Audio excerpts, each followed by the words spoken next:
Yan guys, nagtapos na kami guys sa trabaho namin. Nagka ng parang tiles. Diyan, unti na lang guys. Lapit na talaga namin matapos yan. Tsaga-tsaga lang. Yan na nga, matapos na matapos. Kaya pakita ko sa inyo, malapit na matapos. Ito yung hulo ko dito guys, dahil ang baho-baho. Yan na nga mga kabisik, malapit na namin dyan matapos.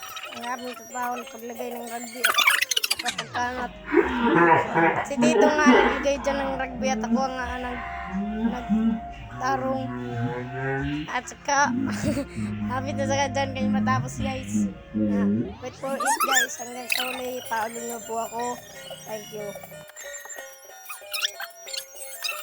Yan na nga guys, tapos na namin lagyan ang mga vinyl. At saka, paglalagay na namin dyan sa sahig para matapos na. Kaya guys, kumain na nga ako ng mangga dahil napapagod ako sa aking ginawa. Kumain muna ako din ng mangga. Ang takaw-takaw ko pa nga dyan guys. Yun na nga mga kabisik. Nilagay na nga ni Tito yung mga vinyl sa sahig, sa plywood. Yung iba. Yun lang. Yun na nga mga kabisik. Hanggang dito na lang tayo. See you next time mga kabisik.